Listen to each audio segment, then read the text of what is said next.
Nagabharana sir, Kannada cinema ನೀವು ಕಂಡಂಥ Kannada cinema 80ರ ದಶಕದಲ್ಲಿ ಇವತ್ತಿನ ಕನ್ನಡ ಸಿನಿಮಾ ಎಷ್ಟು ವ್ಯತ್ಯಾಸಗಳಿದೆ? ಏನು ವ್ಯತ್ಯಾಸಗಳನ್ನು ನೀವು ಗಮನಿಸ್ತಾ ಇದ್ದೀರಿ? ಮುಖ್ಯವಾಗಿ ಬಹಳ ದೊಡ್ಡ ವ್ಯತ್ಯಾಸ ಅಂದರೆ ಸಿನಿಮಾ ಸೆಲ್ಯುಲಾಯ್ಡಿಂದ ಸಿನಿಮಾ ಅನ್ನುವ ಡೆಫಿನೇಷನ್ನೇ ಚೇಂಜ್ ಮಾಡಿದೆ. ಅದು ಇವತ್ತು ಡಿಜಿಟಲ್. ಯಾವಾಗ ಡಿಜಿಟಲ್ ಬಂತೋ ಡೆಮೊಕ್ರೆಟಿಕ್ ಆಯಿತು ಸಿನಿಮಾ. ಯಾರು ಬೇಕಾದರೂ ಮಾಡಬಹುದು ಅಂತ. Today it is no man's land. Cinema is no man's land. ಯಾರು ಬೇಕಾದರೂ ಏನು ಬೇಕಾದರೂ ಮಾಡಬಹುದು. ಈ ಸ್ಥಿತಿಗೆ ಬಂದಿದೆ. ಮೊದಲು ಹಾಗಿರಲಿಲ್ಲ ಅಲ್ವಾ? ಯೋಚನೆ ಮಾಡಿ. ಹಾಗೆಯೇ ಸಿನಿಮಾ ಎಷ್ಟು ಡೆಮೊಕ್ರೆಟಿಕ್ ಆಯಿತೋ, ಎಷ್ಟು ವೆರೈಟಿಗಳನ್ನ ಕೊಡೋದಕ್ಕೆ ಬಂತೋ, ಹಾಗೆಯೇ ಒಂದು ರೀತಿ ಟೇಕನ್ ಫಾರ್ ಗ್ರಾಂಟೆಡ್ ಆಯಿತು. ಎಲ್ಲವನ್ನ ಉಡಾಫೆ.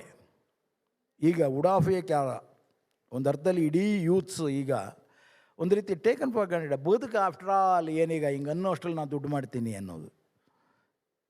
ಹಿಂಗನ್ನೋ ಅಷ್ಟರಲ್ಲಿ ದುಡ್ಡು ಮಾಡುವಂಥ ಯಾವ್ಯಾವುದೋ ಯೋಚನೆಗಳಲ್ಲಿರ್ತಾರೆ ಹೊರತು ಶ್ರದ್ಧೆ ಮತ್ತು ಅದರ ಹಿಂದೆ ಬೀಳಬೇಕಾದಂಥ ಪರಿಶ್ರಮಗಳ ಬಗ್ಗೆ ಯೋಚನೆ ಮಾಡೋಲ್ಲ.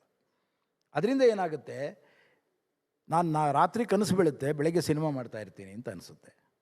ಇದು ಇವತ್ತಿನ ಕನ್ನಡ ಸಿನಿಮಾದ ಪ್ರಾಬ್ಲಮ್. ಎಲ್ಲಿ ಶಿಕ್ಷಣ ಇರೋದಿಲ್ವೋ ಅಲ್ಲಿ ಸರಿಯಾದಂತಹ ಉದ್ಯೋಗ ನಿರ್ಮಾಣ ಆಗೋಲ್ಲ.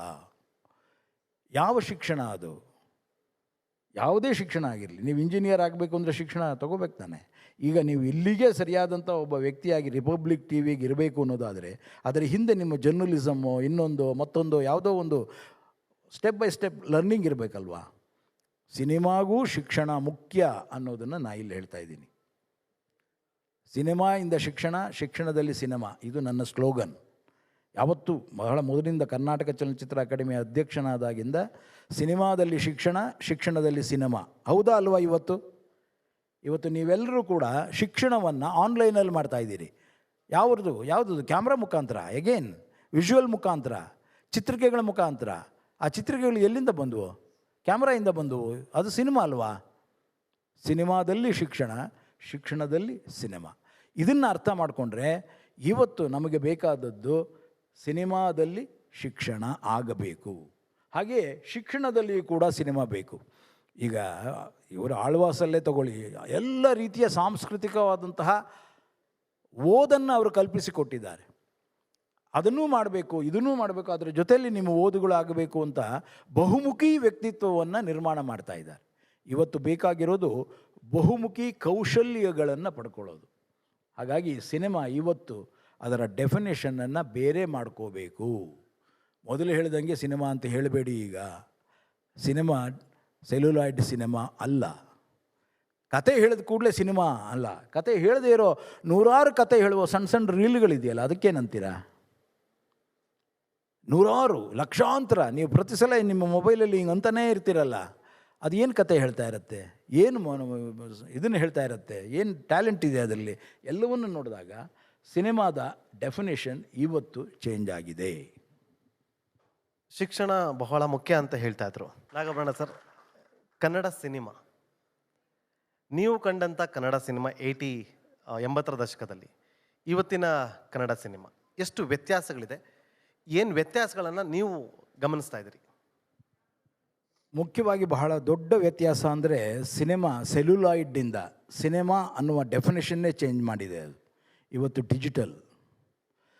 ಯಾವಾಗ ಡಿಜಿಟಲ್ ಬಂತೋ ಡೆಮೊಕ್ರೆಟಿಕ್ ಆಯಿತು ಸಿನಿಮಾ. ಯಾರು ಬೇಕಾದರೂ ಮಾಡಬಹುದು ಅಂತ. Today it is no man's land. Cinema is no man's land. ಯಾರು ಬೇಕಾದರೂ ಏನು ಬೇಕಾದರೂ ಮಾಡಬಹುದು. ಈ ಸ್ಥಿತಿಗೆ ಬಂದಿದೆ. ಮೊದಲು ಹಾಗಿರಲಿಲ್ಲ ಅಲ್ವಾ? ಯೋಚನೆ ಮಾಡಿ. ಹಾಗೆಯೇ ಸಿನಿಮಾ ಎಷ್ಟು ಡೆಮೊಕ್ರೆಟಿಕ್ ಆಯಿತೋ, ಎಷ್ಟು ವೆರೈಟಿಗಳನ್ನ ಕೊಡೋದಕ್ಕೆ ಬಂತೋ, ಹಾಗೆಯೇ ಒಂದು ರೀತಿ ಟೇಕನ್ ಫಾರ್ ಗ್ರಾಂಟೆಡ್ ಆಯಿತು. ಎಲ್ಲವನ್ನ ಉಡಾಫೆ. ಈಗ ಉಡಾಫೆಯ ಒಂದು ಅರ್ಥದಲ್ಲಿ ಇಡೀ ಯೂತ್ಸ್ ಈಗ ಒಂದು ರೀತಿ ಟೇಕನ್ ಫಾರ್ ಗ್ರಾಂಟೆಡ್. ಬದುಕು ಆಫ್ಟರ್ ಆಲ್ ಏನೀಗ ಹಿಂಗನ್ನೋ ಅಷ್ಟರಲ್ಲಿ ನಾನು ದುಡ್ಡು ಮಾಡ್ತೀನಿ ಅನ್ನೋದು. ಹಿಂಗನ್ನೋ ಅಷ್ಟರಲ್ಲಿ ದುಡ್ಡು ಮಾಡುವಂಥ ಯಾವ್ಯಾವುದೋ ಯೋಚನೆಗಳಲ್ಲಿರ್ತಾರೆ ಹೊರತು ಶ್ರದ್ಧೆ ಮತ್ತು ಅದರ ಹಿಂದೆ ಬೀಳಬೇಕಾದಂಥ ಪರಿಶ್ರಮಗಳ ಬಗ್ಗೆ ಯೋಚನೆ ಮಾಡೋಲ್ಲ. ಅದರಿಂದ ಏನಾಗುತ್ತೆ, ನಾನು ರಾತ್ರಿ ಕನಸು ಬೀಳುತ್ತೆ, ಬೆಳಗ್ಗೆ ಸಿನಿಮಾ ಮಾಡ್ತಾ ಇರ್ತೀನಿ ಅಂತ ಅನಿಸುತ್ತೆ. ಇದು ಇವತ್ತಿನ ಕನ್ನಡ ಸಿನಿಮಾದ ಪ್ರಾಬ್ಲಮ್. ಎಲ್ಲಿ ಶಿಕ್ಷಣ ಇರೋದಿಲ್ವೋ ಅಲ್ಲಿ ಸರಿಯಾದಂತಹ ಉದ್ಯೋಗ ನಿರ್ಮಾಣ ಆಗೋಲ್ಲ. ಯಾವ ಶಿಕ್ಷಣ ಅದು? ಯಾವುದೇ ಶಿಕ್ಷಣ ಆಗಿರಲಿ, ನೀವು ಇಂಜಿನಿಯರ್ ಆಗಬೇಕು ಅಂದರೆ ಶಿಕ್ಷಣ ತಗೋಬೇಕು ತಾನೆ. ಈಗ ನೀವು ಇಲ್ಲಿಗೆ ಸರಿಯಾದಂಥ ಒಬ್ಬ ವ್ಯಕ್ತಿಯಾಗಿ ರಿಪಬ್ಲಿಕ್ ಟಿ ವಿಗೆ ಇರಬೇಕು ಅನ್ನೋದಾದರೆ ಅದರ ಹಿಂದೆ ನಿಮ್ಮ ಜರ್ನಲಿಸಮ್ಮು ಇನ್ನೊಂದು ಮತ್ತೊಂದು ಯಾವುದೋ ಒಂದು ಸ್ಟೆಪ್ ಬೈ ಸ್ಟೆಪ್ ಲರ್ನಿಂಗ್ ಇರಬೇಕಲ್ವಾ. ಸಿನಿಮಾಗೂ ಶಿಕ್ಷಣ ಮುಖ್ಯ ಅನ್ನೋದನ್ನು ನಾನು ಇಲ್ಲಿ ಹೇಳ್ತಾ ಇದ್ದೀನಿ. ಸಿನಿಮಾಯಿಂದ ಶಿಕ್ಷಣ, ಶಿಕ್ಷಣದಲ್ಲಿ ಸಿನಿಮಾ, ಇದು ನನ್ನ ಸ್ಲೋಗನ್. ಯಾವತ್ತೂ ಬಹಳ ಮೊದಲಿಂದ ಕರ್ನಾಟಕ ಚಲನಚಿತ್ರ ಅಕಾಡೆಮಿಯ ಅಧ್ಯಕ್ಷನಾದಾಗಿಂದ ಸಿನಿಮಾದಲ್ಲಿ ಶಿಕ್ಷಣ, ಶಿಕ್ಷಣದಲ್ಲಿ ಸಿನಿಮಾ. ಹೌದಾ ಅಲ್ವಾ? ಇವತ್ತು ನೀವೆಲ್ಲರೂ ಕೂಡ ಶಿಕ್ಷಣವನ್ನು ಆನ್ಲೈನಲ್ಲಿ ಮಾಡ್ತಾಯಿದ್ದೀರಿ. ಯಾವುದು ಕ್ಯಾಮ್ರಾ ಮುಖಾಂತರ, ಎಗೇನ್ ವಿಜುವಲ್ ಮುಖಾಂತರ, ಚಿತ್ರಿಕೆಗಳ ಮುಖಾಂತರ. ಆ ಚಿತ್ರಿಕೆಗಳು ಎಲ್ಲಿಂದ ಬಂದವು? ಕ್ಯಾಮ್ರಾಯಿಂದ ಬಂದವು. ಅದು ಸಿನಿಮಾ ಅಲ್ವಾ? ಸಿನಿಮಾದಲ್ಲಿ ಶಿಕ್ಷಣ, ಶಿಕ್ಷಣದಲ್ಲಿ ಸಿನಿಮಾ. ಇದನ್ನು ಅರ್ಥ ಮಾಡಿಕೊಂಡ್ರೆ ಇವತ್ತು ನಮಗೆ ಬೇಕಾದದ್ದು ಸಿನಿಮಾದಲ್ಲಿ ಶಿಕ್ಷಣ ಆಗಬೇಕು, ಹಾಗೆ ಶಿಕ್ಷಣದಲ್ಲಿ ಕೂಡ ಸಿನಿಮಾ ಬೇಕು. ಈಗ ಇವರು ಆಳ್ವಾಸಲ್ಲೇ ತಗೊಳ್ಳಿ, ಎಲ್ಲ ರೀತಿಯ ಸಾಂಸ್ಕೃತಿಕವಾದಂತಹ ಓದನ್ನು ಅವರು ಕಲ್ಪಿಸಿಕೊಟ್ಟಿದ್ದಾರೆ.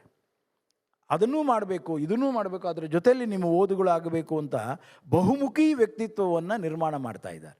ಇವತ್ತು ಬೇಕಾಗಿರೋದು ಬಹುಮುಖಿ ಕೌಶಲ್ಯಗಳನ್ನು ಪಡ್ಕೊಳ್ಳೋದು. ಹಾಗಾಗಿ ಸಿನಿಮಾ ಇವತ್ತು ಅದರ ಡೆಫಿನೇಷನನ್ನು ಬೇರೆ ಮಾಡ್ಕೋಬೇಕು.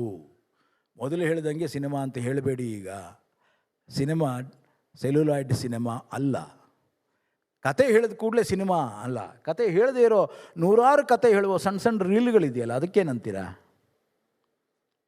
ನೂರಾರು ಲಕ್ಷಾಂತರ ನೀವು ಪ್ರತಿ ಸಲ ನಿಮ್ಮ ಮೊಬೈಲಲ್ಲಿ ಹಿಂಗೆ ಅಂತಾನೇ ಇರ್ತೀರಲ್ಲ, ಅದು ಏನು ಕತೆ ಹೇಳ್ತಾ ಇರುತ್ತೆ, ಏನು ಇದನ್ನು ಹೇಳ್ತಾ ಇರುತ್ತೆ, ಏನು ಟ್ಯಾಲೆಂಟ್ ಇದೆ ಅದರಲ್ಲಿ, ಎಲ್ಲವನ್ನು ನೋಡಿದಾಗ ಸಿನಿಮಾದ ಡೆಫಿನೇಷನ್ ಇವತ್ತು ಚೇಂಜ್ ಆಗಿದೆ. ಶಿಕ್ಷಣ ಬಹಳ ಮುಖ್ಯ ಅಂತ ಹೇಳ್ತಾ ಇದ್ರು ನಾಗಭರಣ ಸರ್. ಕನ್ನಡ ಸಿನಿಮಾ, ನೀವು ಕಂಡಂಥ ಕನ್ನಡ ಸಿನಿಮಾ 80ರ ದಶಕದಲ್ಲಿ ಇವತ್ತಿನ ಕನ್ನಡ ಸಿನಿಮಾ ಎಷ್ಟು ವ್ಯತ್ಯಾಸಗಳಿದೆ? ಏನು ವ್ಯತ್ಯಾಸಗಳನ್ನು ನೀವು ಗಮನಿಸ್ತಾ ಇದ್ದೀರಿ? ಮುಖ್ಯವಾಗಿ ಬಹಳ ದೊಡ್ಡ ವ್ಯತ್ಯಾಸ ಅಂದರೆ ಸಿನಿಮಾ ಸೆಲ್ಯುಲಾಯ್ಡಿಂದ ಸಿನಿಮಾ ಅನ್ನುವ ಡೆಫಿನೇಷನ್ನೇ ಚೇಂಜ್ ಮಾಡಿದೆ. ಅದು ಇವತ್ತು ಡಿಜಿಟಲ್. ಯಾವಾಗ ಡಿಜಿಟಲ್ ಬಂತೋ ಡೆಮೋಕ್ರೆಟಿಕ್ ಆಯಿತು ಸಿನಿಮಾ, ಯಾರು ಬೇಕಾದರೂ ಮಾಡಬಹುದು ಅಂತ. Today it is no man's land. Cinema is no man's land. ಯಾರು ಬೇಕಾದರೂ ಏನು ಬೇಕಾದರೂ ಮಾಡಬಹುದು, ಈ ಸ್ಥಿತಿಗೆ ಬಂದಿದೆ. ಮೊದಲು ಹಾಗಿರಲಿಲ್ಲ ಅಲ್ವಾ? ಯೋಚನೆ ಮಾಡಿ. ಹಾಗೆಯೇ ಸಿನಿಮಾ ಎಷ್ಟು ಡೆಮೋಕ್ರೆಟಿಕ್ ಆಯಿತೋ, ಎಷ್ಟು ವೆರೈಟಿಗಳನ್ನ ಕೊಡೋದಕ್ಕೆ ಬಂತು, ಹಾಗೆಯೇ ಒಂದು ರೀತಿ ಟೇಕನ್ ಫಾರ್ ಗ್ರಾಂಟೆಡ್ ಆಯಿತು. ಎಲ್ಲವನ್ನ ಉಡಾಫೆ. ಈಗ ಉಡಾಫೆ ಒಂದು ಅರ್ಥದಲ್ಲಿ ಇಡೀ ಯೂತ್ಸ್ ಈಗ ಒಂದು ರೀತಿ ಟೇಕನ್ ಫಾರ್ ಗ್ರಾಂಟೆಡ್. ಬದುಕು ಆಫ್ಟರ್ ಆಲ್ ಏನೀಗ ಹಿಂಗನ್ನೋ ಅಷ್ಟರಲ್ಲಿ ನಾನು ದುಡ್ಡು ಮಾಡ್ತೀನಿ ಅನ್ನೋದು. ಹಿಂಗನ್ನೋ ಅಷ್ಟರಲ್ಲಿ ದುಡ್ಡು ಮಾಡುವಂಥ ಯಾವ್ಯಾವುದೋ ಯೋಚನೆಗಳಲ್ಲಿ ಇರ್ತಾರೆ ಹೊರತು ಶ್ರದ್ಧೆ ಮತ್ತು ಅದರ ಹಿಂದೆ ಬೀಳಬೇಕಾದಂಥ ಶ್ರಮ ಪರಿಶ್ರಮಗಳ ಬಗ್ಗೆ ಯೋಚನೆ ಮಾಡೋಲ್ಲ. ಅದರಿಂದ ಏನಾಗುತ್ತೆ, ನಾನು ರಾತ್ರಿ ಕನಸು ಬೀಳುತ್ತೆ, ಬೆಳಗ್ಗೆ ಸಿನಿಮಾ ಮಾಡ್ತಾ ಇರ್ತೀನಿ ಅಂತ ಅನಿಸುತ್ತೆ. ಇದು ಇವತ್ತಿನ ಕನ್ನಡ ಸಿನಿಮಾದ ಪ್ರಾಬ್ಲಮ್. ಎಲ್ಲಿ ಶಿಕ್ಷಣ ಇರೋದಿಲ್ವೋ ಅಲ್ಲಿ ಸರಿಯಾದಂತಹ ಉದ್ಯೋಗ ನಿರ್ಮಾಣ ಆಗೋಲ್ಲ. ಯಾವ ಶಿಕ್ಷಣ ಅದು? ಯಾವುದೇ ಶಿಕ್ಷಣ ಆಗಿರಲಿ, ನೀವು ಇಂಜಿನಿಯರ್ ಆಗಬೇಕು ಅಂದರೆ ಶಿಕ್ಷಣ ತಗೋಬೇಕು ತಾನೆ. ಈಗ ನೀವು ಇಲ್ಲಿಗೆ ಸರಿಯಾದಂಥ ಒಬ್ಬ ವ್ಯಕ್ತಿಯಾಗಿ ರಿಪಬ್ಲಿಕ್ ಟಿ ವಿಗೆ ಇರಬೇಕು ಅನ್ನೋದಾದರೆ ಅದರ ಹಿಂದೆ ನಿಮ್ಮ ಜರ್ನಲಿಸಮ್ಮು ಇನ್ನೊಂದು ಮತ್ತೊಂದು ಯಾವುದೋ ಒಂದು ಸ್ಟೆಪ್ ಬೈ ಸ್ಟೆಪ್ ಲರ್ನಿಂಗ್ ಇರಬೇಕಲ್ವಾ. ಸಿನಿಮಾಗೂ ಶಿಕ್ಷಣ ಮುಖ್ಯ ಅನ್ನೋದನ್ನು ನಾನು ಇಲ್ಲಿ ಹೇಳ್ತಾ ಇದ್ದೀನಿ. ಸಿನಿಮಾಯಿಂದ ಶಿಕ್ಷಣ, ಶಿಕ್ಷಣದಲ್ಲಿ ಸಿನಿಮಾ, ಇದು ನನ್ನ ಸ್ಲೋಗನ್. ಯಾವತ್ತೂ ಬಹಳ ಮೊದಲಿಂದ ಕರ್ನಾಟಕ ಚಲನಚಿತ್ರ ಅಕಾಡೆಮಿಯ ಅಧ್ಯಕ್ಷನಾದಾಗಿಂದ ಸಿನಿಮಾದಲ್ಲಿ ಶಿಕ್ಷಣ, ಶಿಕ್ಷಣದಲ್ಲಿ ಸಿನಿಮಾ. ಹೌದಾ ಅಲ್ವಾ? ಇವತ್ತು ನೀವೆಲ್ಲರೂ ಕೂಡ ಶಿಕ್ಷಣವನ್ನು ಆನ್ಲೈನಲ್ಲಿ ಮಾಡ್ತಾಯಿದ್ದೀರಿ. ಯಾವುದು ಕ್ಯಾಮ್ರಾ ಮುಖಾಂತರ, ಎಗೇನ್ ವಿಜುವಲ್ ಮುಖಾಂತರ, ಚಿತ್ರಿಕೆಗಳ ಮುಖಾಂತರ. ಆ ಚಿತ್ರಿಕೆಗಳು ಎಲ್ಲಿಂದ ಬಂದವು? ಕ್ಯಾಮ್ರಾಯಿಂದ ಬಂದವು. ಅದು ಸಿನಿಮಾ ಅಲ್ವಾ? ಸಿನಿಮಾದಲ್ಲಿ ಶಿಕ್ಷಣ, ಶಿಕ್ಷಣದಲ್ಲಿ ಸಿನಿಮಾ. ಇದನ್ನು ಅರ್ಥ ಮಾಡಿಕೊಂಡ್ರೆ ಇವತ್ತು ನಮಗೆ ಬೇಕಾದದ್ದು ಸಿನಿಮಾದಲ್ಲಿ ಶಿಕ್ಷಣ ಆಗಬೇಕು, ಹಾಗೆ ಶಿಕ್ಷಣದಲ್ಲಿ ಕೂಡ ಸಿನಿಮಾ ಬೇಕು. ಈಗ ಇವರು ಆಳ್ವಾಸಲ್ಲೇ ತಗೊಳ್ಳಿ, ಎಲ್ಲ ರೀತಿಯ ಸಾಂಸ್ಕೃತಿಕವಾದಂತಹ ಓದನ್ನು ಅವರು ಕಲ್ಪಿಸಿಕೊಟ್ಟಿದ್ದಾರೆ. ಅದನ್ನೂ ಮಾಡಬೇಕು, ಇದನ್ನೂ ಮಾಡಬೇಕು, ಅದರ ಜೊತೆಯಲ್ಲಿ ನಿಮ್ಮ ಓದುಗಳಾಗಬೇಕು ಅಂತ ಬಹುಮುಖಿ ವ್ಯಕ್ತಿತ್ವವನ್ನು ನಿರ್ಮಾಣ ಮಾಡ್ತಾ ಇದ್ದಾರೆ. ಇವತ್ತು ಬೇಕಾಗಿರೋದು ಬಹುಮುಖಿ ಕೌಶಲ್ಯಗಳನ್ನು ಪಡ್ಕೊಳ್ಳೋದು. ಹಾಗಾಗಿ ಸಿನಿಮಾ ಇವತ್ತು ಅದರ ಡೆಫಿನೇಷನನ್ನು ಬೇರೆ ಮಾಡ್ಕೋಬೇಕು. ಮೊದಲು ಹೇಳಿದಂಗೆ ಸಿನಿಮಾ ಅಂತ ಹೇಳಬೇಡಿ. ಈಗ ಸಿನಿಮಾ ಸೆಲ್ಯುಲಾಯ್ಡ್ ಸಿನಿಮಾ ಅಲ್ಲ. ಕತೆ ಹೇಳಿದ ಕೂಡಲೇ ಸಿನಿಮಾ ಅಲ್ಲ. ಕತೆ ಹೇಳದೇ ಇರೋ ನೂರಾರು ಕತೆ ಹೇಳುವ ಸಣ್ಣ ಸಣ್ಣ ರೀಲ್ಗಳಿದೆಯಲ್ಲ, ಅದಕ್ಕೇನಂತೀರ? ನೂರಾರು ಲಕ್ಷಾಂತರ ನೀವು ಪ್ರತಿ ಸಲ ನಿಮ್ಮ ಮೊಬೈಲಲ್ಲಿ ಹಿಂಗೆ ಅಂತಾನೇ ಇರ್ತೀರಲ್ಲ, ಅದು ಏನು ಕತೆ ಹೇಳ್ತಾ ಇರುತ್ತೆ, ಏನು ಇದನ್ನು ಹೇಳ್ತಾ ಇರುತ್ತೆ, ಏನು ಟ್ಯಾಲೆಂಟ್ ಇದೆ ಅದರಲ್ಲಿ, ಎಲ್ಲವನ್ನು ನೋಡಿದಾಗ ಸಿನಿಮಾದ ಡೆಫಿನೇಷನ್ ಇವತ್ತು ಚೇಂಜ್ ಆಗಿದೆ. ಶಿಕ್ಷಣ ಬಹಳ ಮುಖ್ಯ ಅಂತ ಹೇಳ್ತಾ ಇದ್ರು.